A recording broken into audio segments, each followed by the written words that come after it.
Pronto, está gravando. Boa noite a todos. Estamos iniciando aí hoje mais um chat de voz aí no grupo Examinando as Escrituras. É um prazer estar com vocês e falar sobre esse tema que é muito relevante para todos nós. Agradeço a participação aí do irmão Eduardo, né? Ele vai trazer alguns detalhes aí sobre principalmente Clemente de Roma, Inácio de Antioquia, Policarpo de Esmirna. Eu estarei falando um pouco mais de Agostinho de Hipona e sobre quem são os pais da igreja, né? Por que da origem desse termo. Então, pais da igreja, né? Pais da igreja, ou também conhecido como patrística, né? Que é o estudo dos pais da igreja. Bom, temos aí dos pais da igreja, né? São 25 pais da igreja que são os mais conhecidos, né? Pode ser que tenha mais, mas os que são mais falados e descritos no livro são 25 pais da igreja. A gente vai destacar alguns, né? Dentre eles, eu vou só ler os nomes para todos conhecerem. É o Clemente de Roma, Inácio de Antioquia, Policarpo de Esmirna, Pápias, Justino Marte, Irineu de Lyon, Clemente de Alexandria, Orígenes, Atanásio, Cirilo, João Crisóstomo, Basílio de Cesareia, Gregório, Pedro de Sebastião, Gregório Naziano, Tertuliano, Cipriano, Eusébio de Cesareia, Ambrósio, Jerônimo, Agostinho de Hipona, Leão Grande, Gregório Grande, Antônio Grande e Abba Pacome. Eu vou iniciar com um texto bíblico aí, 2 Timóteo 3, de 1 a 5, antes de começar a falar dos pais da igreja. Lembre-se disto: nos últimos dias haverá tempos difíceis, pois muitos serão egoístas, avarentos, orgulhosos, vaidosos, xingadores, ingratos, desobedientes aos seus pais e não terão respeito pela religião. Não terão amor pelos outros e serão duros, caluniadores, incapazes de se controlarem, violentos e inimigos do bem. Serão traidores, atrevidos e cheios de orgulho. Amarão mais os prazeres do que a Deus. Parecerão ser seguidores da nossa religião, mas com as suas ações negarão o verdadeiro poder dela. Fique longe dessa gente, 2 Timóteo 3, de 1 a 5. Bom, esse texto aí que nós lemos, ele mostra um pouco sobre a apostasia e heresias, né, que iriam surgir, né, nessa epístola pastoral aí, né, segunda epístola a Timóteo, enviada por Paulo. Paulo está citando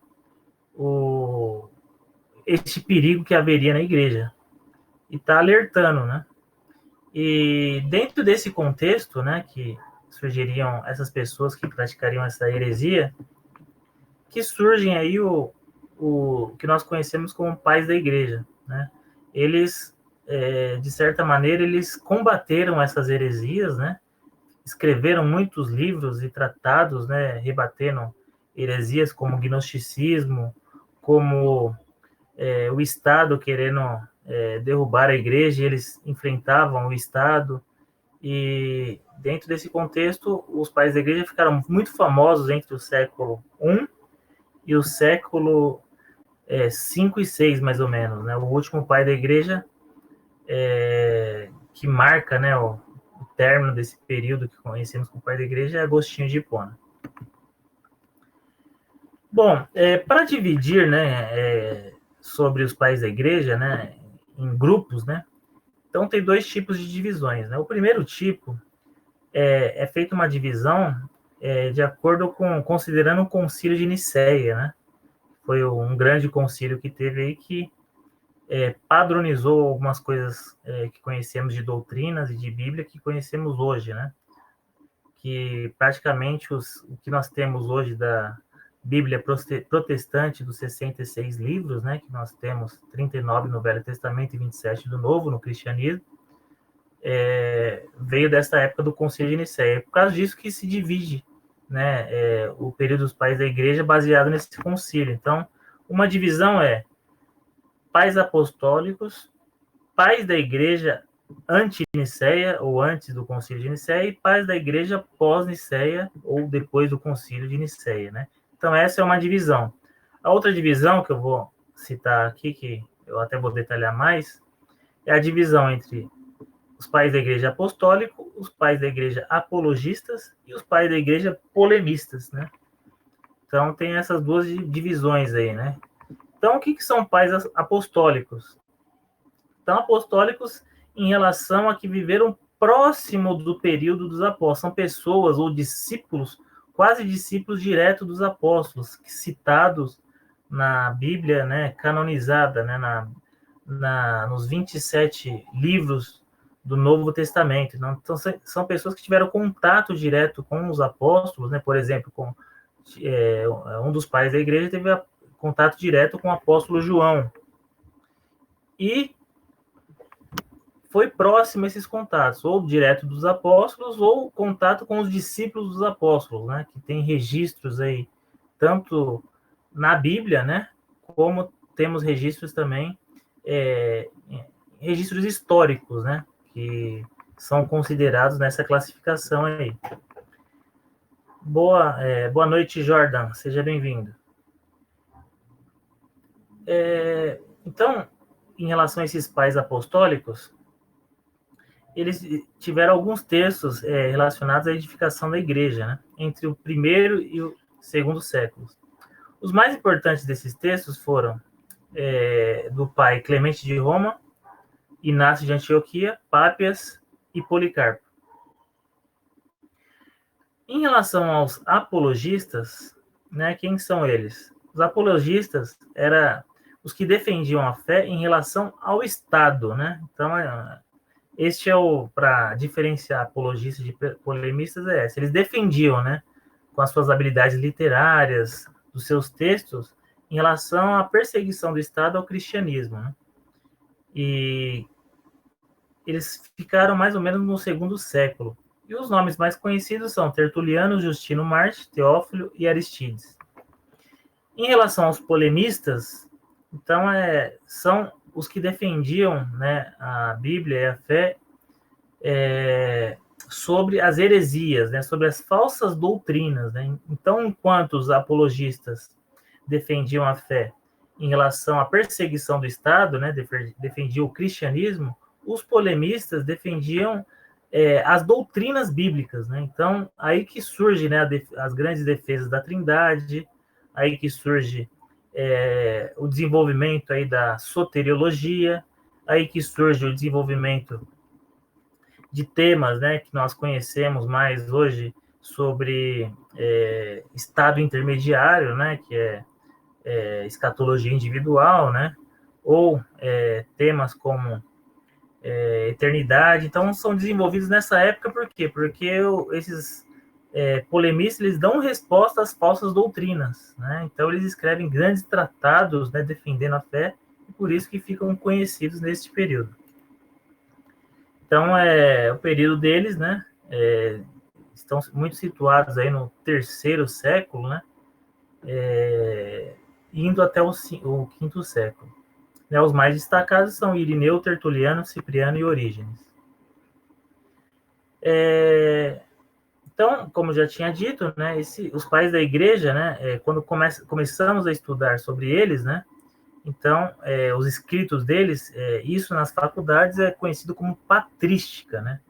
Então, esse período do século I ao VI é conhecido como cristianismo patrístico, né? Então, por que era usado esse termo pai, né? Então, alguns, né, historiadores que aplicam esse termo a eles, né? Mas também ele é muito relacionado ao zelo que eles tinham, o cuidado que eles tinham com a palavra e em fazer discípulos, né? Então, quem que eles eram, né? Por que eles escreviam tão bem? Por quê? Porque eles eram teólogos, eram professores, eram mestres, né, cristãos, né?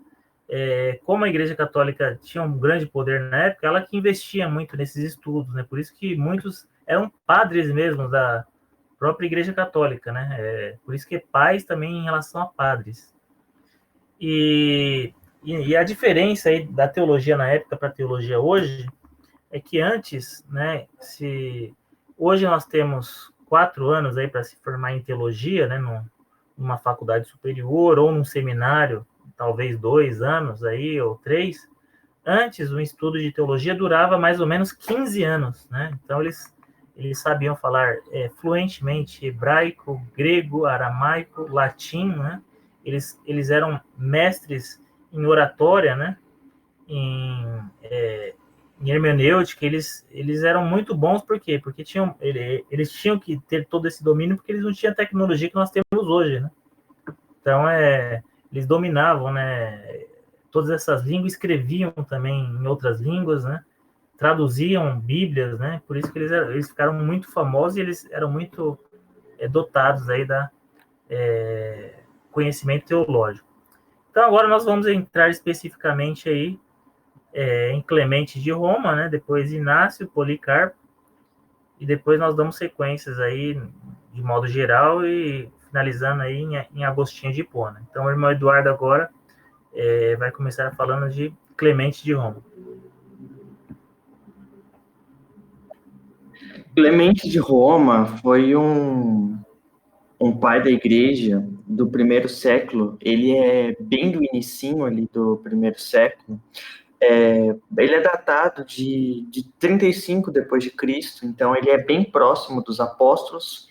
Ele também, segundo a história, conheceu o apóstolo Paulo e o apóstolo Pedro, e ele faz menção desses dois apóstolos nas suas duas cartas.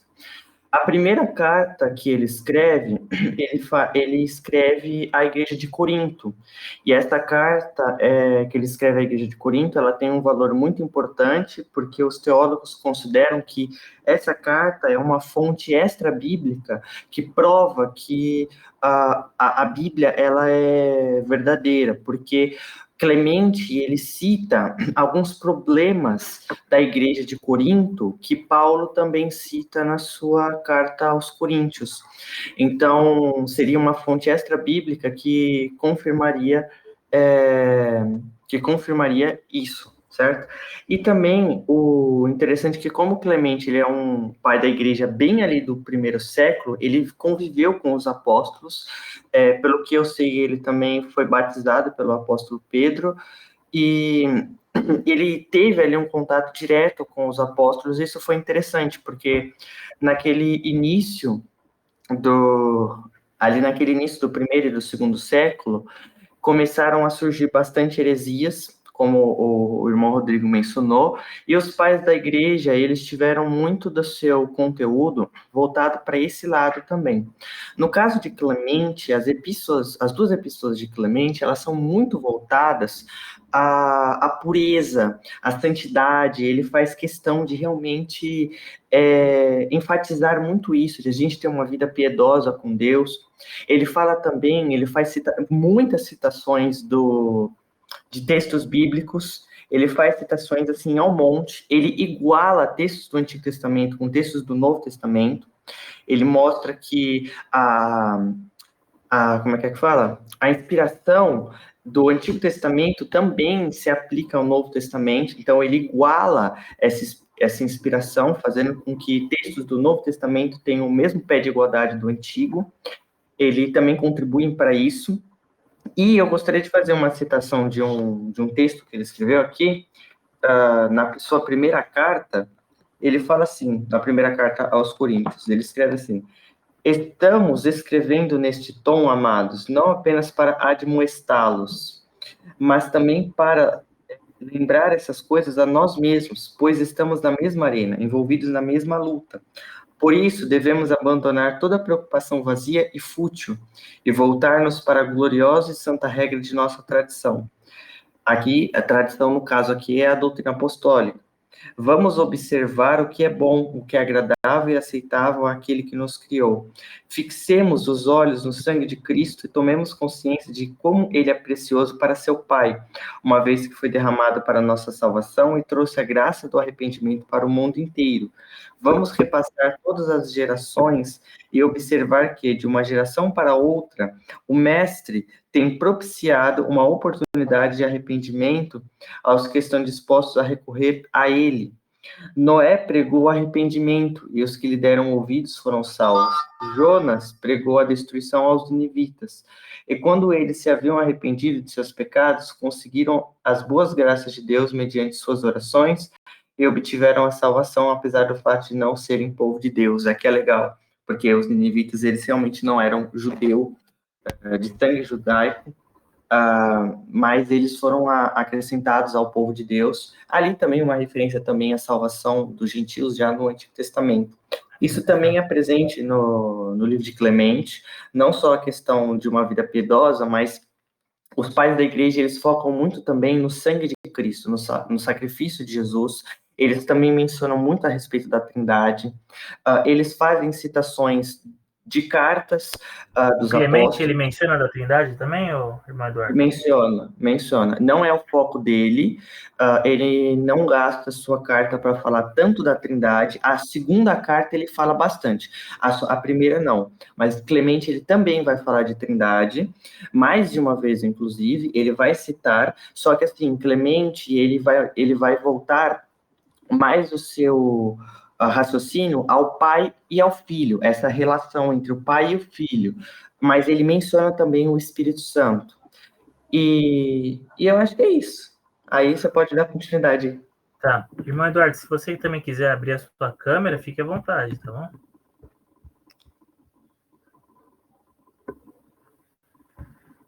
Agora, o próximo pai da igreja que nós iremos falar aí é o Inácio de Antioquia. Então, o irmão Eduardo pode continuar aí na sequência aí também falando sobre Inácio de Antioquia. Bem, Inácio de Antioquia, ele também ele nasce ali juntamente com Clemente, a datação do nascimento deles é praticamente a mesma. Então, as mesmas características que você tem de Clemente, você também aplica para Inácio. Só que o foco de Inácio é um pouco diferente do foco de Clemente. Inácio, ele escreveu diversas epístolas. Aí é um monte, ele escreveu. E nessas epístolas, ele foca bastante na divindade de Jesus. Inácio, realmente, ele pegou esse tema para trabalhar. Em praticamente todas as epístolas dele, ele trata sobre a divindade de Jesus, e ele fala, assim, de forma bem clara que Jesus é Deus. Inclusive, ele chega a dizer que a paixão do meu Deus... Então, ou seja, falando que o próprio Deus tinha morrido na cruz, o sangue de Deus, ele faz declarações bem fortes acerca da divindade de Jesus, e ele também tem menções sobre uma vida reta, uma pureza, santidade. Ele também menciona bastante da Trindade nas suas cartas, e ele também tem uma preocupação com heresias. Acho que é na carta aos Magnésios, ele vai escrever que acerca do judaísmo, que se nós voltássemos ao judaísmo, estaríamos negando a graça. Então ele vai fazer esse contraste que nós não podemos voltar ao judaísmo, não podemos ter essas práticas judaicas, mas a gente tem que se manter na sã doutrina, na tradição apostólica. Então, Irmão Eduardo, essas práticas judaicas que você mencionou, ele escreveu sobre isso rebatendo alguma heresia que estava incentivando a salvação por obra, por exemplo, ou ele escreveu aleatoriamente sobre isso porque ele gostava dessa temática? Ele escreveu para combater heresias. Naquela época, existia algumas seitas, alguns ramos judaicos que pregavam muito mais do que salvação por obras. A questão não era só salvação por obras, o negócio ali era sério. Eles negavam até o messiado de Jesus. Eles negavam não só a encarnação e a divindade de Jesus, eles diziam que Jesus nem o Messias era. Eles diziam que Jesus, algumas seitas judaicas aceitavam Jesus como Messias, mas diziam que ele se tornou o Messias. Então não é que ele era, ele se tornou por obras. Então ele fez boas obras, ele teve uma vida reta, e aí Deus recompensou ele com o Messiado. Então essas deturpações assim que realmente eram coisas graves à fé cristã, e Inácio ele escreve contra isso, sim, tá? Ele escreve em todo esse contexto mesmo de combater, né? Ele também. era um apologista também, né? O Inácio, né? Então. Sim. Nesse sentido, ele também era um apologista. Também. Assim, não é o foco dele, você vai ver que ele não faz isso com tanta frequência, mas tem, eu acho que na carta aos Magnésios, ele vai fazer essa referência que tinha pessoas negando a graça de Jesus, voltando para práticas judaicas como festas. Inclusive, é curioso porque Inácio, ele faz referência ao domingo. Inácio, ele faz referência que o dia de culto a Deus é o domingo. Aí tinha gente voltando para a guarda do sábado, a guarda de festas. Então ele fala sobre isso também. E eu Ele queria ler um menciona texto. também sobre o sábado e o domingo também. Eu queria ler um texto aqui dele, na sua carta. Deixa eu ver que carta que é que ele escreveu aqui. Deixa eu achar aqui. É na carta de Inácio aos Efésios. Ele escreve assim: façam um verdadeiro esforço, então, para se aterem firmemente às ordens do Senhor e dos apóstolos, de modo que em qualquer coisa que vocês façam, sejam bem-sucedidos em corpo e alma, na fé e no amor, no Filho, Pai e Espírito Santo, do início ao fim, junto com seu distinto bispo, seu presbitério, aquela grinalda elegante trançada, e seus piedosos diáconos. Submetam-se ao bispo e uns aos outros, como fez Jesus Cristo em relação ao Pai e ao Espírito, em seus dias vividos em corpo humano. E como os apóstolos se submeteram a Cristo, ao Pai e ao Espírito Santo. Desse modo, conseguiremos completa unidade. Esse texto é muito fantástico porque ele menciona várias vezes a Trindade. Você vê aqui que ele quis realmente enfatizar o Pai, o Filho e o Espírito, mas ele também faz isso no sentido de humildade. Ele faz que Cristo, em seus dias de corpo humano, como ele enfatiza aqui, ele se submeteu ao Pai. Então, aqui já começa a desenvolver a doutrina da encarnação de Jesus, que Jesus ele tem dupla natureza, uma humana e uma divina, e aqui ele atesta isso, não só nessa epístola, em outras também ele atesta isso, e ele fala também que assim como Jesus, ele teve esse sentimento de humildade com o Pai, mesmo sendo Deus, a gente também tem que ter essa submissão.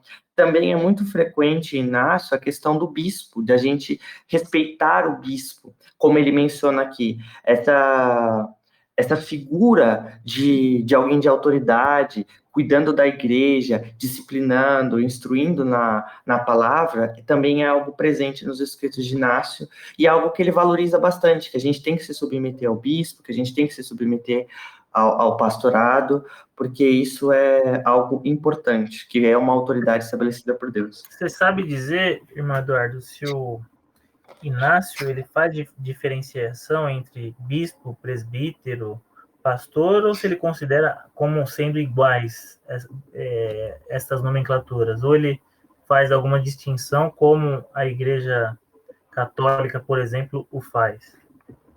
Bem, biblicamente não existe essa distinção, e eu acredito que Inácio, pelo menos eu não lembro de cabeça nenhuma passagem que Inácio faça essa distinção. Tanto na Bíblia, tanto nos escritos de Inácio, ele iguala todas essas funções como a mesma coisa. Ele iguala. Ele só faz diferença entre bispo e diácono. Na leitura que eu fiz aqui, por exemplo, ele faz diferença entre bispo e diácono, e isso realmente a Bíblia faz. Agora, porque até em relação a tarefas, né, que são diferentes lá, como a gente vê em Atos, né, que os apóstolos falaram do ministério da palavra, né, do diaconia, diaconia,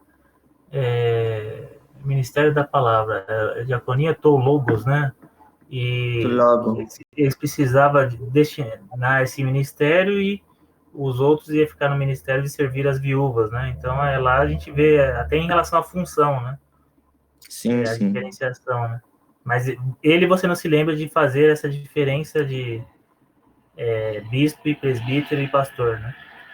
Eu desconheço ele fazendo essa distinção. Para ele, as coisas são iguais. E a Bíblia também fala isso. A única diferença é entre o diácono, mas presbítero, bispo, pastor é a mesma coisa. E sobre a morte dele, você sabe alguma coisa sobre... porque, né, lá pelo Wikipedia, né, que cita um pouco do resumo da vida dele, fala que ele foi detido pelas autoridades e transportado para Roma, onde foi condenado à morte no Coliseu e martirizado por leões. Você sabe algum detalhe sobre isso ou você só sabe que aconteceu isso, em resumo? Eu não tenho nenhuma informação a acrescentar. Eu sei que ele foi martirizado, mas a forma como ele foi, isso eu não sei. Esses detalhes, né? Talvez tenha alguns escritos em livros históricos aí, né? Não nos livros tradicionais, livros históricos que consiga achar algum detalhe de algum historiador falando sobre isso, né? Mas ok.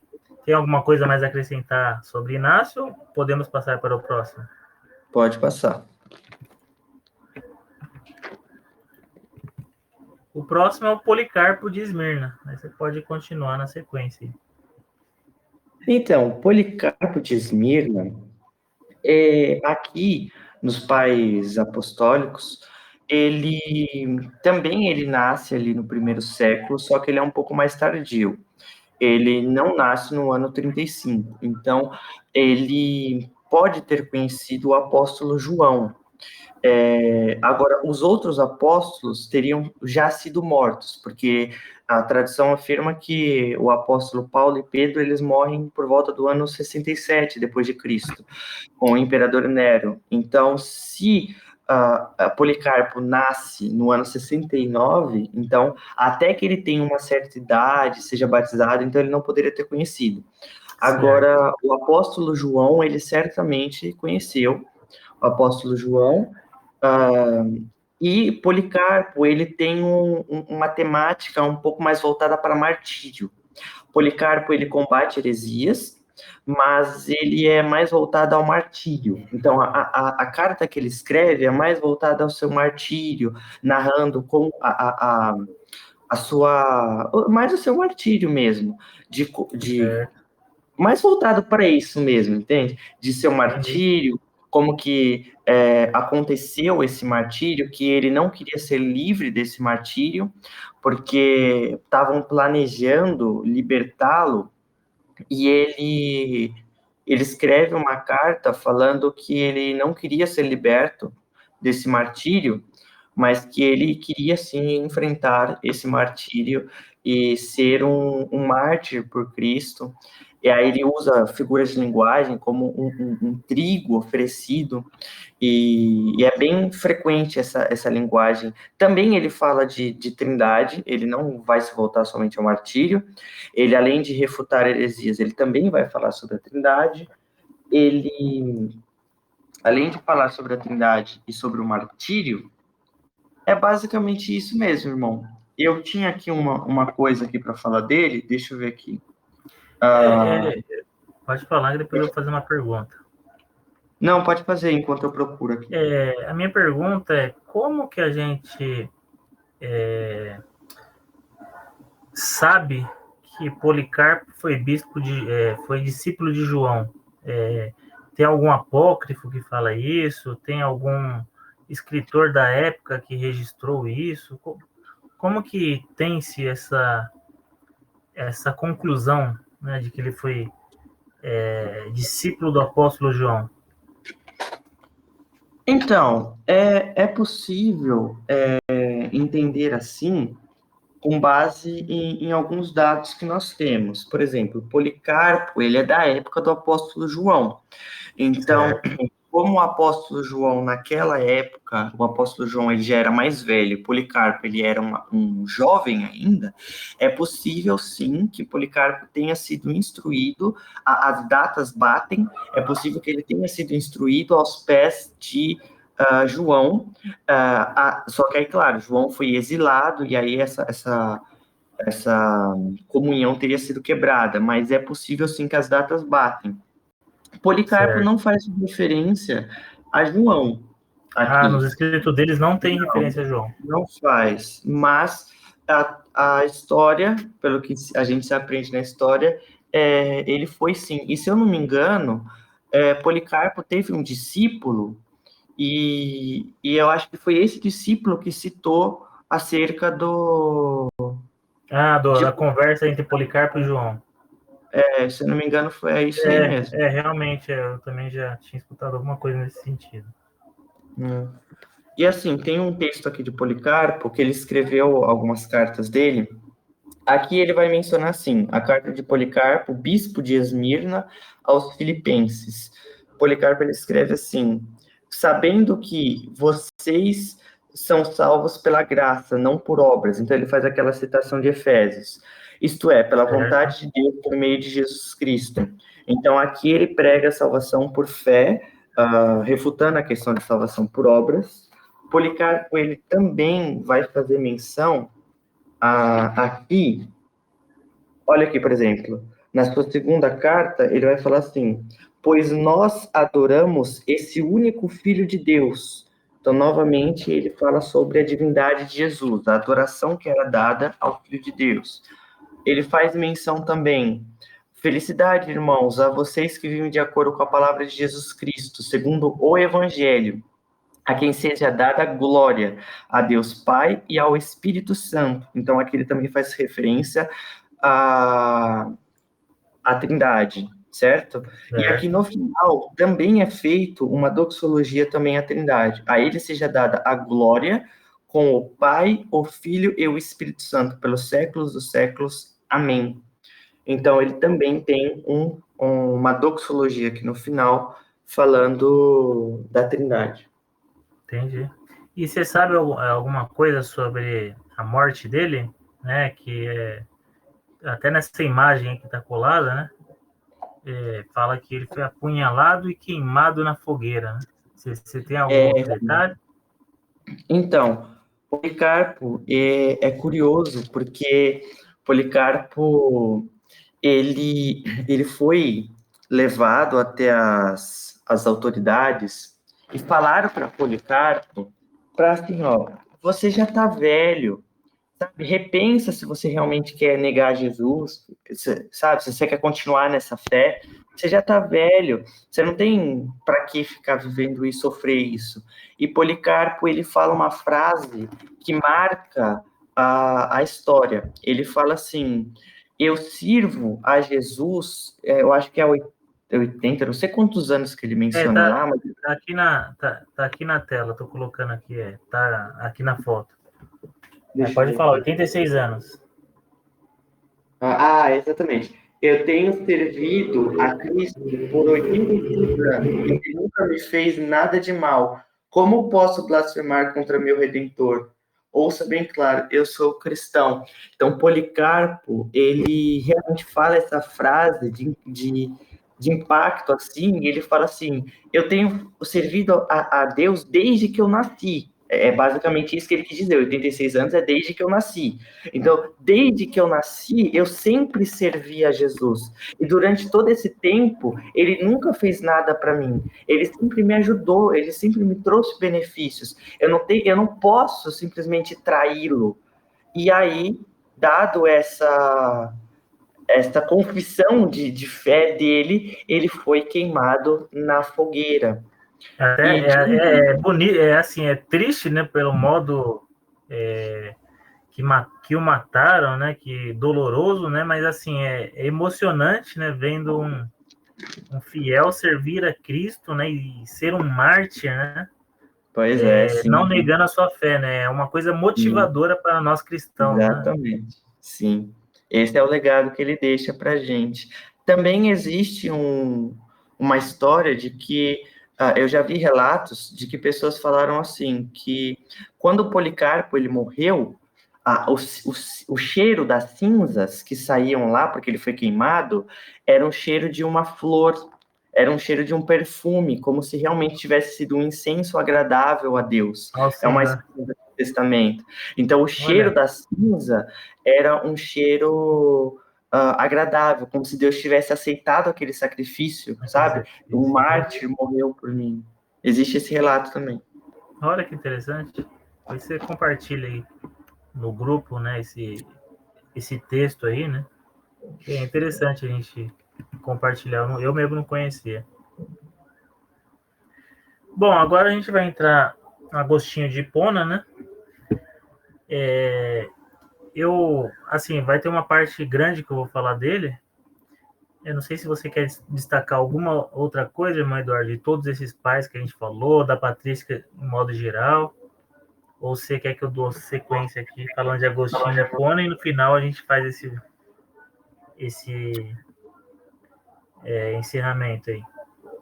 Eu só gostaria de acrescentar também que Clemente ele faz também bastante citações sobre a eleição.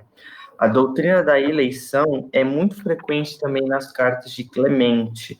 Ele cita mais de uma vez que nós somos eleitos, eleitos de Deus. Então, essa doutrina de eleição também pode ser vista na carta de Clemente, na carta de Inácio. Agora, eu não me lembro se na de Policarpo também tem, mas é possível que tenha.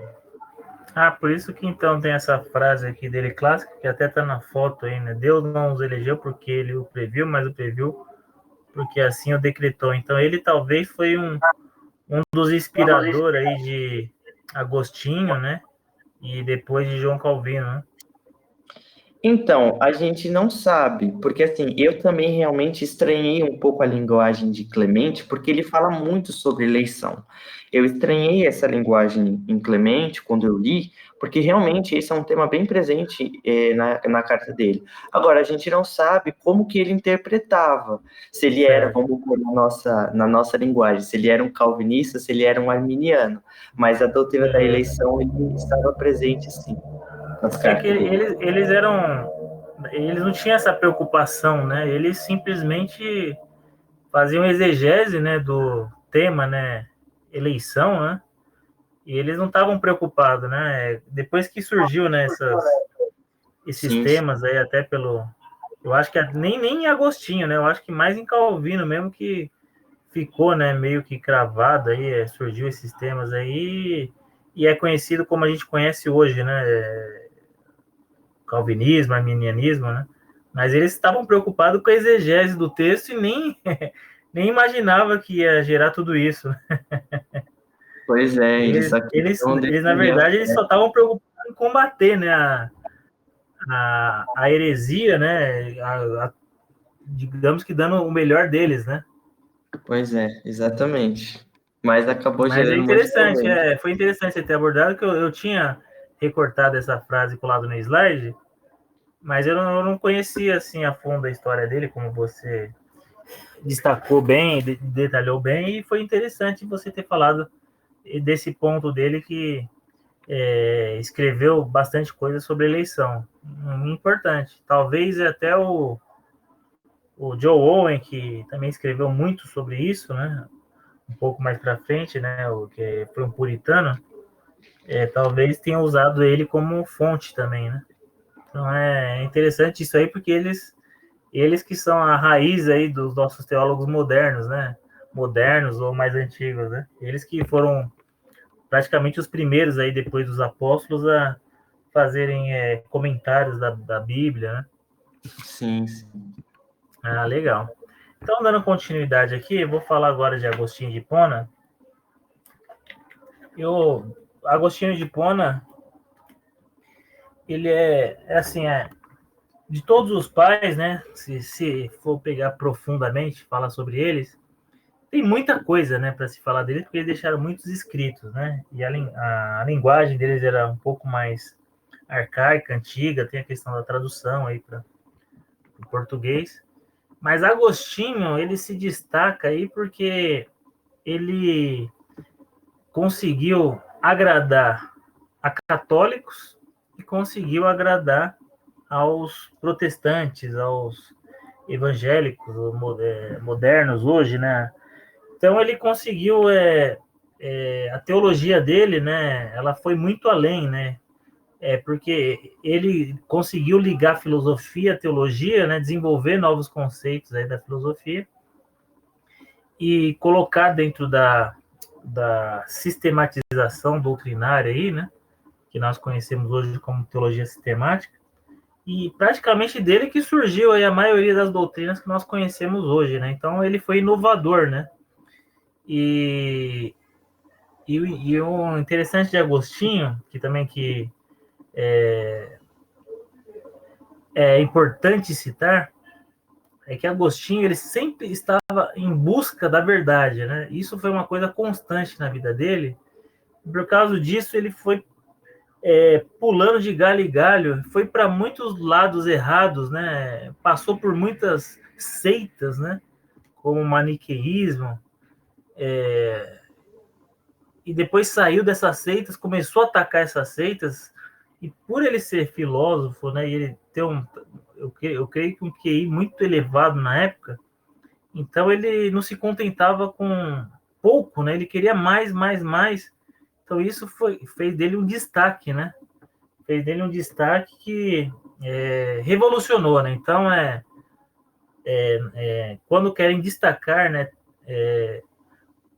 Pessoas importantes em relação à teologia falam que depois de Jesus Cristo veio Paulo e depois veio Agostinho de Hipona, só para você ver o peso que se dá a Agostinho de Hipona, né? O último dos pais da igreja, né? O que marcou a transição aí para o início da Idade Média, né? E a teologia dele, né? Que praticamente deu origem aí a várias doutrinas aí que conhecemos hoje, a escatologia milenista, por exemplo, e há temas como estado intermediário, purgatório, né, que ele desenvolveu essa questão do purgatório, que é o estado intermediário com alguns desvios aí, né, talvez, né.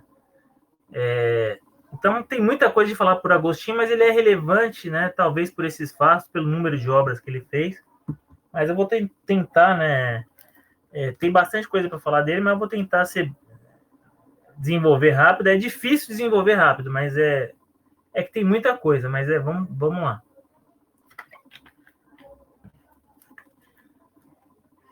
Bom, Agostinho de Hipona nasceu por volta de 354 depois de Cristo. Ele nasceu no norte da África, né? E ele teve uma influência aí muito grande, né, no pensamento cristão medieval, né, na filosofia considerada como patrística, né? Em relação aos cargos que ele teve, né, ele foi bispo, né, bispo de Hipona, ele foi escritor, né, de vários livros, várias obras, ele foi teólogo, foi filósofo, né, e ele foi um apologista no sentido de combater várias heresias, né. Então ele tem muitos escritos mesmo, né, biografias dele que combate heresias, livros que combate heresia direto, tratados imensos da Trindade, tratados imensos de salvação. Em tudo Agostinho era muito exagerado, né? Em tudo que ele fazia ele era muito exagerado, mas sempre, depois que ele se converteu, ele sempre tinha um foco de tentar chegar o mais próximo de Deus possível, e por isso que dá um diferencial na vida dele, que ele tinha uma busca incessante por Deus, e quando ele cria numa coisa, ele tentava levar ao extremo, né? Então é até curiosa a vida de Agostinho. Ele, pela Igreja Católica, ele foi considerado santo, né? Foi santificado aí pela Igreja Católica. E para os protestantes, ele tem uma influência muito grande aí na história eclesiástica, né? Ele ganhou também pela Igreja Católica o título de doutor, né? Na Igreja Católica, na história dela, só tem apenas 35 doutores ao longo de toda a história. E das obras dele, o que se destaca são Confissões, sua autobiografia, né? A obra da Trindade. Foram 15 volumes, mais ou menos, que ele fez a Trindade. E tem outras obras que eu vou citar mais para frente, né? Mas a cidade além das Confissões, ele também tem um livro que ele fala a Cidade de Deus, né? Que ele faz uma referência à Igreja Católica, que é bem famoso também, né? Que também talvez eu vou citar mais para frente. Uma coisa que é interessante da vida de Agostinho é que, de um lado, ele tinha a mãe, que era uma mulher de piedade, de fé e de confiança em Deus, né, uma cristã. Do outro lado, ele tinha um pai, né, que era da classe dos patrícios, né, um homem rude, de caráter firme e violento, e era pagão, né, tinha costumes depravados, né, contrários da fé cristã. Então, ele nasceu nesse ambiente, né, Agostinho de Hipona. Teve 2 irmãos, né, Navídio e Perpétua. Ele publicou no total de 113 trabalhos, 224 cartas e mais de 500 sermões.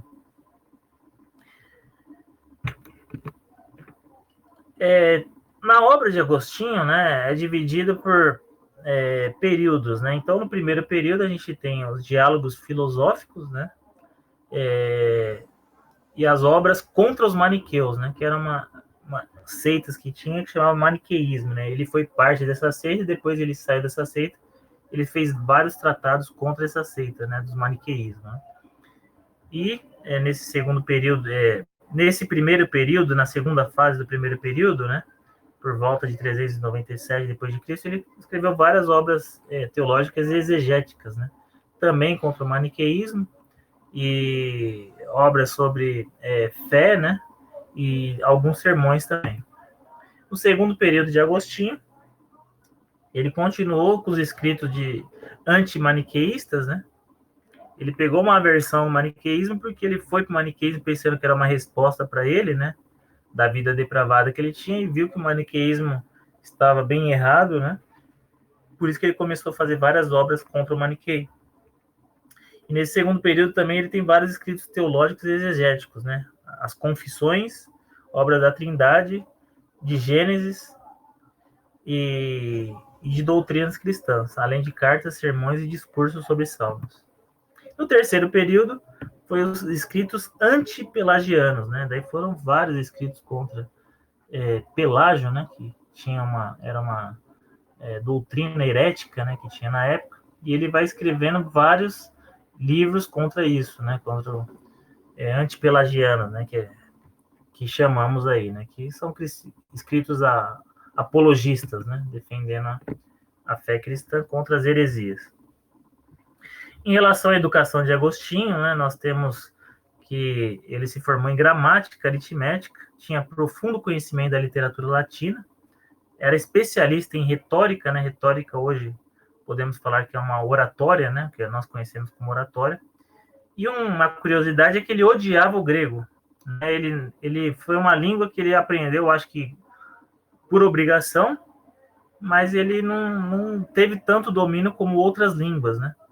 Inclusive, uma curiosidade é que ele quis conhecer os escritos de Platão, que era em grego, e por ele não dominar a língua grega, ele começou a ler filósofos que traduziam Platão para a língua dele, porém eles colocavam seus comentários, né, nessa tradução. Então ele criou um novo platonismo aí, que é o neoplatonismo. Por quê? Porque ele não sabia ler o grego e leu os comentários desses tradutores gregos que já interpretavam Platão de uma outra maneira, então ele criou um neoplatonismo, né? Não foi um platonismo puro, né? Então, um detalhe aí. Tinha paixão pelo teatro e sua formação em meio ambientes pagãos influenciaram adversamente a sua formação. Em relação à conversão de Agostinho, o que se fala na história? Que certa vez ele ouviu algumas crianças brincando, né? Talvez na música que essas crianças estavam cantando, falava assim, toma e lê, né? Pega e lê, né? Alguma coisa relacionada à Bíblia, né? De pegar as escrituras e ler.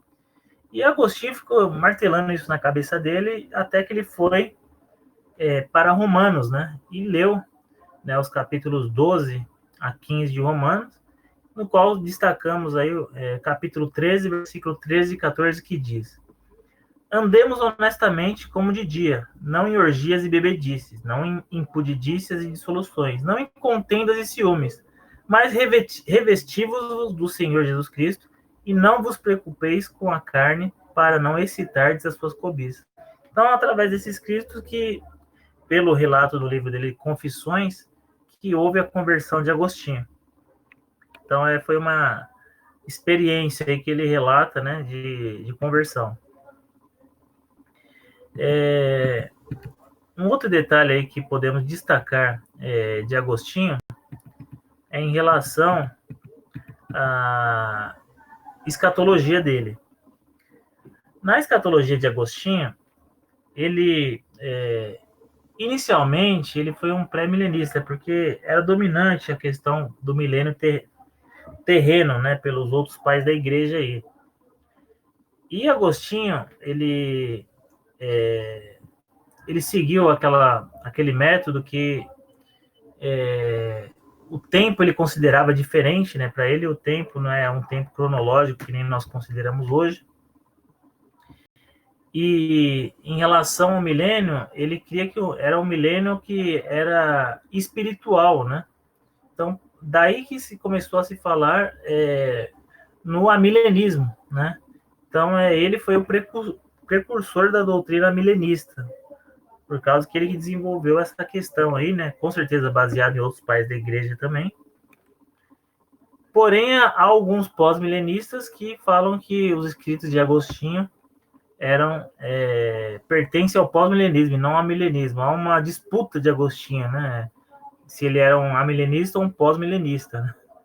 Então é uma curiosidade aí. Ao falar de Agostinho, Paul Tillich, ele fez uma análise da vida de Agostinho e destacou que Agostinho teve 8 fases na vida dele, né? Então, a primeira fase de Agostinho foi a piedade que a mãe de Agostinho exerceu na vida dele. A segunda foi sobre o problema da verdade, né?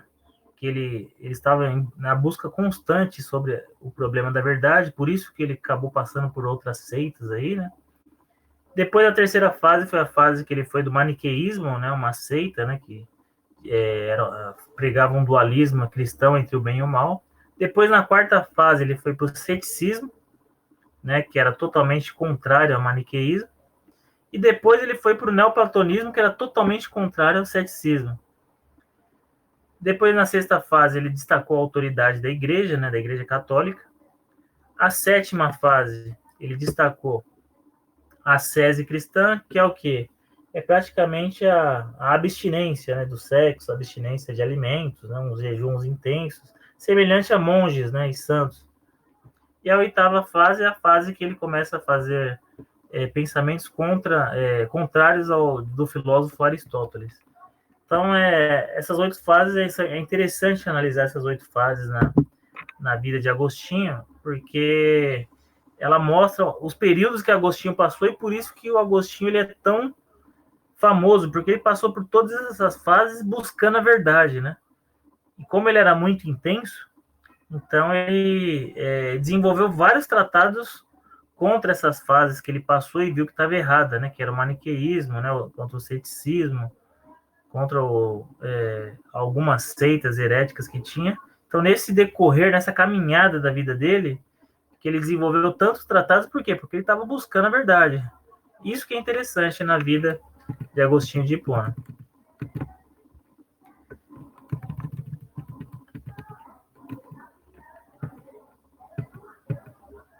Daí eu fecho essa parte de Agostinho. Como nós estamos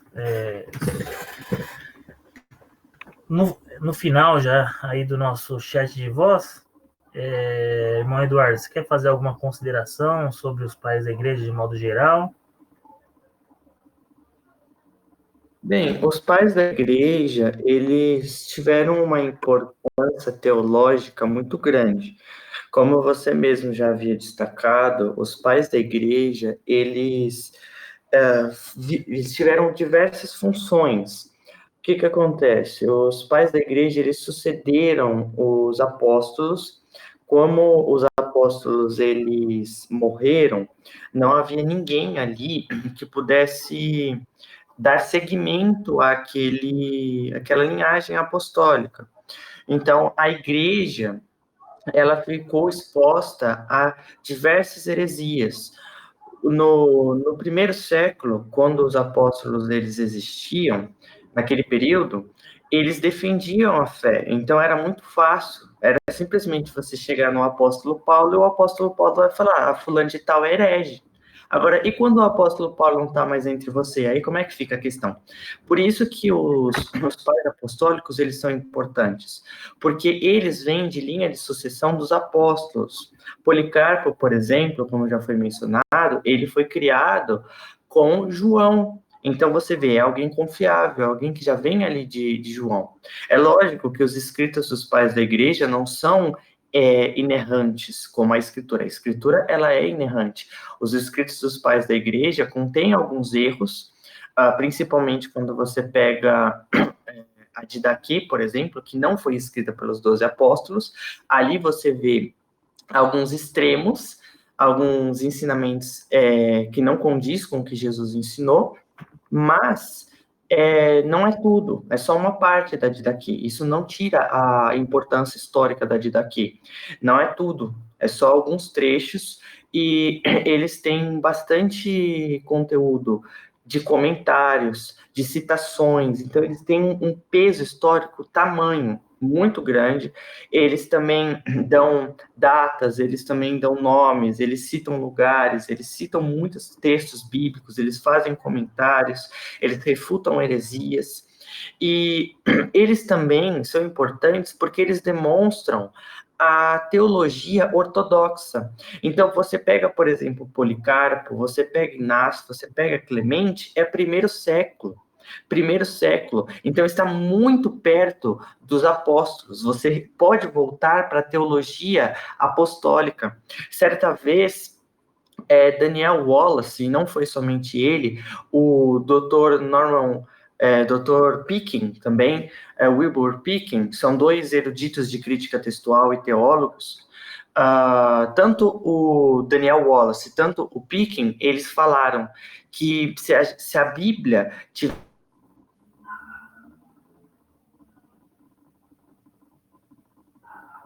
Cortou a voz, meu Eduardo. E por quê? Eles fundamentaram essa assertiva porque os pais apostólicos, eles fizeram muitas citações bíblicas, muitas mesmo, eles diversos. Clemente, ele tinha um dedinho muito bom, ele escreveu bastante, e aí ele faz muitas citações do Antigo, do Novo Testamento, e ele faz pela Septuaginta. Então, por ele fazer uma citação pela Septuaginta, é uma citação um pouco livre, tá? Ela não vai estar perfeitamente como você vai encontrar nas Escrituras, mas o sentido é o mesmo. É uma citação um pouco livre. Os pais apostólicos, eles gostavam também de simplificar alguns textos, então, geralmente, você vai ver uma linguagem um pouco diferente. Era possível que eles faziam citações da Bíblia por meio de paráfrases, mas o sentido não era perdido. Algumas citações, e grande parte delas eram citações literais, mas algumas dá para você perceber que eles faziam em forma de paráfrase. Mas, de qualquer maneira, essas citações também provam e confirmam a autenticidade da Bíblia, também mostram eventos culturais, dão um pouco mais de um entendimento de passagens difíceis, como eles entendiam as passagens, as doutrinas que eles defendiam, e refuta algumas heresias dos dias de hoje, que diz que, por exemplo, a Bíblia foi adulterada no Concílio de Nicéia. Você vê que isso não é verdade. Isso é uma heresia que está sendo disseminada muito hoje em dia, mas que só você lê a patrística que você vai ver que isso não é verdade. A doutrina bíblica que nós professamos hoje, os protestantes professam hoje, é a doutrina ortodoxa dos pais da igreja. Não tem mudança. Eles têm suas diferenças doutrinárias, lógico, os pais apostólicos, eles não eram unânimes em todas as doutrinas, mas nos pontos fundamentais, eles defendiam as doutrinas certas. Todos criam em Jesus como Deus, como Deus homem, todos criam na Trindade, todos criam no sacrifício de Cristo, todos pregavam sobre a salvação, sobre a cruz, todo mundo ali, eles criam no batismo, na ceia, de você celebrar o Senhor, a ceia do Senhor, e eles ainda fazem questão de citar que é no domingo. Então, há essa preocupação dos pais da igreja também com a santidade, com a comunhão que a gente tem que ter, uma vida de oração, uma vida de leitura da palavra, e de não estar com os prazeres do mundo. Então, isso é bem interessante nos escritos dos pais apostólicos, que somente complementam os escritos bíblicos, porque na Bíblia você vai ver a mesma preocupação dos apóstolos. Então, você vê que eles são pessoas que viveram em contextos históricos que eu posso dizer que esses contextos históricos podem sim ser uma desculpa pelos erros que eles cometeram. Eles cometeram erros, eles não foram inerrantes, mas o contexto histórico em que eles viviam e o desejo do coração deles era um desejo bom de levar o evangelho. Então, a gente pode sim dar um crédito aos pais da igreja e olhá-los com uma estimativa até que alta. Muito bom, irmão Eduardo, esse comentário que você fez aí, porque ele demonstra, né, a importância da gente estudar a história, né, e esse período, né, até para nós descobrirmos aí curiosidades, né, que eles já tinham desenvolvido assuntos que hoje, por mais que haja heresias aí, né, eles já tinham na época desenvolvido esses assuntos. Então, dentro desse contexto, a gente vê como é importante estudá-los, né, e até para nós, historicamente, né, se situarmos melhor, né, e podemos até também defender a fé como eles defendiam. Muito bom, vamos então para o encerramento, né? A gente não orou na hora do início, mas eu peço para que o irmão pode encerrar com uma oração. Posso sim.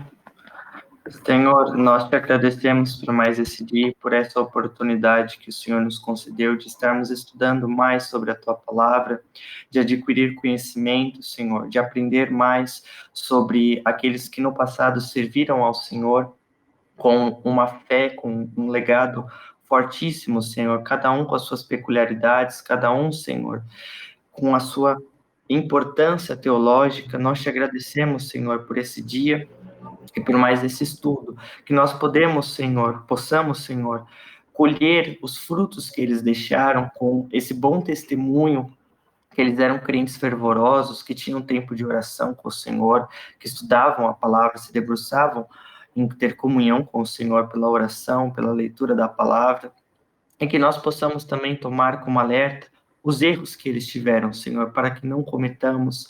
Nós vemos, por exemplo, na vida de Agostinho, que foi uma vida bem perturbada, mas no fim ele acabou conhecendo o evangelho verdadeiro e acabou vindo para a verdadeira religião, a verdadeira filosofia, que é Jesus Cristo. Ele acabou chegando no Senhor, por mais que ele tinha uma vida promíscua no passado, ele encontrou a verdade, Senhor. E é o que nós pedimos, Senhor, que o Senhor nos mostre a tua verdade, que o Senhor nos mostre a tua palavra, que possamos crescer na graça e no conhecimento, e que os nossos irmãos possam ser edificados a cada dia mais, Senhor, pela tua graça, e nós possamos ser ministros do Evangelho, Senhor, defendendo a fé cristã, levando a verdade às pessoas e expandindo o reino de Cristo aqui na terra, Senhor, cumprindo o ministério e chamado que o Senhor nos designou. Em nome de Jesus, nós te agradecemos. Amém. Amém. Muito bom, agradeço aí a participação. Irmãos, e estamos encerrando aí o nosso chat nesse momento. Você pode parar a gravação, irmão Eduardo, e depois compartilhar com a gente.